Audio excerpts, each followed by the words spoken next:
So hey everyone, welcome back to M K reasoning hub. आज का हमारा topic है how to start and how to prepare reasoning section for upcoming bank exams. So आप देख ही रहे होंगे यहाँ पर मैंने स्टेप बाय स्टेप चीज़ें लिखी हैं, ठीक है, कि आपको कैसे स्टार्ट करनी है चीज़ें।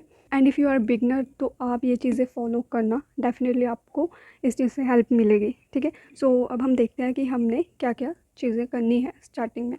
तो सबसे पहले अपने सिलेबस चेक करना है, और रीजनिंग के सिलेबस की मैंने शॉर्ट वीडियो भी डाली हुई है जहाँ से आप सिलेबस चेक कर सकते हो कि रीजनिंग का बैंकिंग एग्जाम के लिए कौन सा सिलेबस होता है, ठीक है।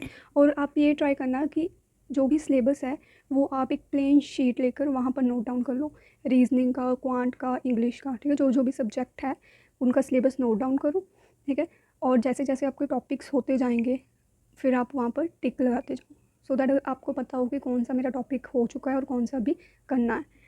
नेक्स्ट है अंडरस्टैंड द एग्ज़ाम पैटर्न। ये क्यों लिखा है मैंने एग्ज़ाम पैटर्न, क्योंकि बहुत सारे बच्चे ऐसे हैं जो सिर्फ आरआरबीज़ के एग्ज़ाम को टारगेट कर रहे हैं, ठीक है। बहुत सारे ऐसे हैं जो एसबीआई को टारगेट कर रहे होंगे या फिर आईबीपीएस को। तो आरआरबी का जो एग्ज़ाम पैटर्न है वो डिफरेंट होता है एसबीआई और आईबीपीएस से। सो एक बार आप ये देखो कि आपने कौन सा एग्ज़ाम आप टारगेट कर रहे हो, उसके अकॉर्डिंग आप अपना एग्ज़ाम पैटर्न चेक करो कि अगर रीजनिंग सेक्शन है तो रीजनिंग सेक्शन में उसके कितने क्वेश्चंस हैं और मतलब हर एक क्वेश्चन कितने मार्क्स का है। जैसे रिसेंटली आईबीपीएस भी उन्होंने अपना एग्ज़ाम पैटर्न चेंज किया था, ठीक है ना। तो वैसे आप एक बार चेक कर लो कि एग्जाम में कितने मार्क्स की रीजनिंग आ रही है। नेक्स्ट आपने क्या करना है, कवर योर सिलेबस। अब ये सिलेबस आप कहाँ से कवर करोगे? वैसे इस चैनल पर भी मैंने वीडियोज़ डाली हैं और ऑलमोस्ट हाफ सिलेबस जो है प्री का वो कवर हो चुका है, ठीक है। तो आप जहाँ से भी आपको लगता है कि आपको समझ आ रही है चीज़ें, आप वहाँ से अपना सिलेबस कवर कीजिए, टॉपिक वाइज कीजिए। ऐसा मत करना कि कभी कोई टॉपिक उठा लिया, कभी कोई टॉपिक उठा लिया, कभी आपको लगे ये चीज़ इजी है तो ये कर लूँ, कभी आपको लगे नहीं ये चीज़ थोड़ी टफ है तो इसको छोड़ दो और कुछ कर लेता है। ऐसा मत करना, कंप्लीट सिलेबस एक बार अपना कवर करना। बहुत सारे बच्चे गलती करते हैं, वो स्टार्टिंग में ही मॉक लगाना स्टार्ट कर देते हैं। आप बिगनर्स हो, आप खुद सोचो कि आपका सिलेबस कंप्लीट नहीं है, आपको नहीं पता कि ये अगर कोई पर्टिकुलर टॉपिक का क्वेश्चन आ गया, आपको नहीं पता इसको कैसे करना है, तो आपने मॉक लगा लिया तो आप मॉक में उसको कैसे सॉल्व करोगे? मॉक दे दिया, मॉक में वो क्वेश्चन अगर नहीं किया तो आप उसको एनालिसिस भी नहीं करोगे क्योंकि आपका वो टॉपिक ही नहीं डन। क्या करोगे? अगर आपका कोई क्वेश्चन गलत हो गया तो आप उसी प्लेटफॉर्म पे जाके उसका सोल्यूशन देखोगे, सोल्यूशन समझ आ गया, ठीक है, नहीं आया तो आपने छोड़ दिया, आगे चले गए, ठीक है। तो वो टॉपिक आपका वहीं पर छूट गया।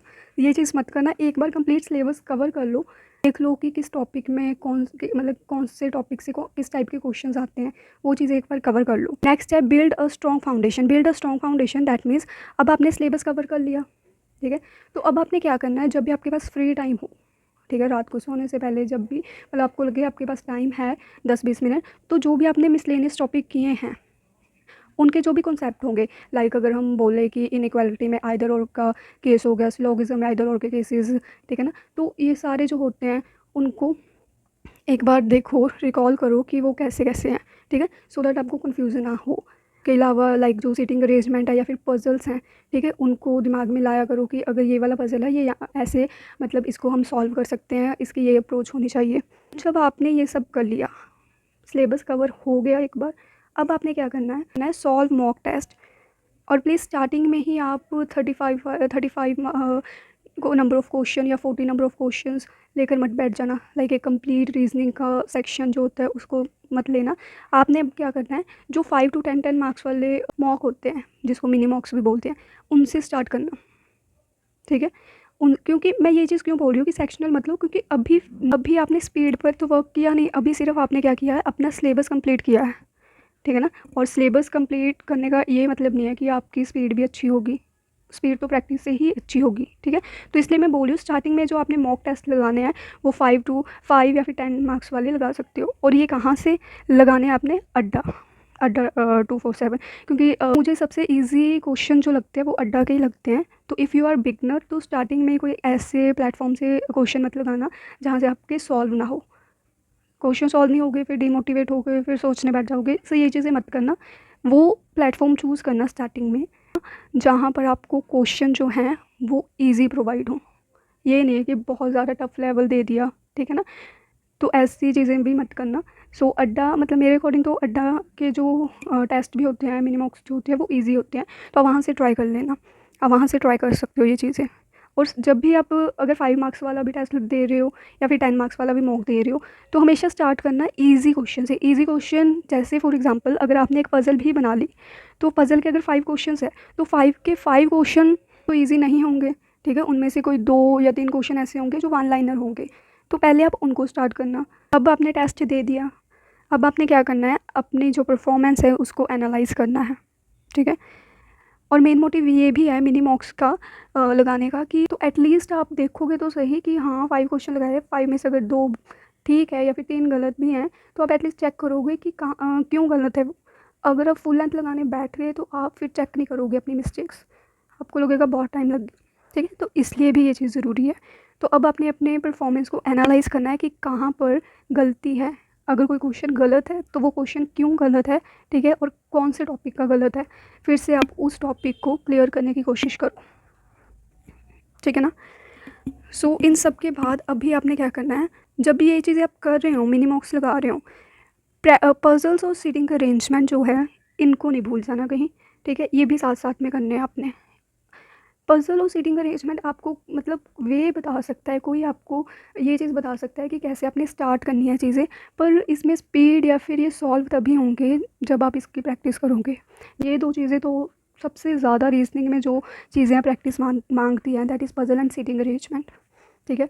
सो यू हैव टू ट्राई कि अगर आप एक दिन में आप अपना सिलेबस कंप्लीट करने के बाद कम से कम 2 पज़ल और 2 सीटिंग अरेंजमेंट तो लगाओ, या फिर ऑल्टरनेटिव डे पर एक दिन 4 क्वेश्चन सीटिंग अरेंजमेंट के लगा लिए, ठीक है, नेक्स्ट डे 4 क्वेश्चन पज़ल के लगा दिए, ठीक है ना।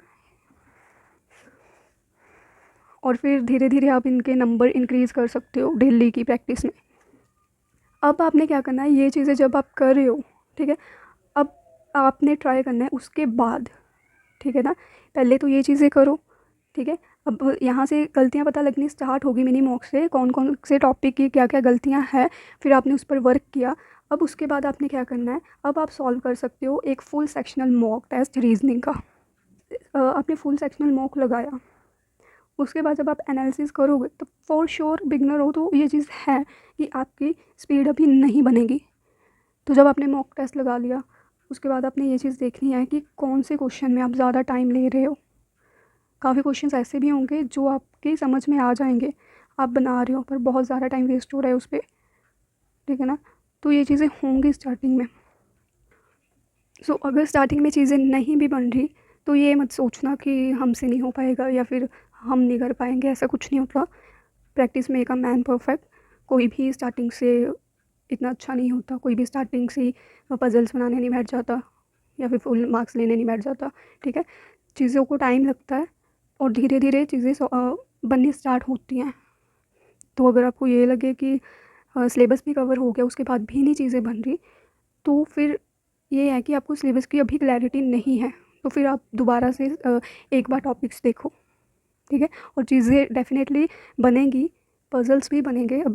अभी वो बच्चे जिनको पज़ल की कंडीशन ही नोट डाउन नहीं करनी आती, सीटिंग अरेंजमेंट की कंडीशंस नोट डाउन नहीं करनी आती, वो बच्चे फिर easily with in 3 to 4 minutes puzzle solve करेंगे, ठीक है। और बहुत ज़्यादा अच्छे हो गए तो फिर उससे भी कम टाइम में सॉल्व कर देंगे। सो बस यही है कि बी पॉजिटिव, ये चीज़ माइंड में रखो कि हमने स्टार्ट क्यों किया है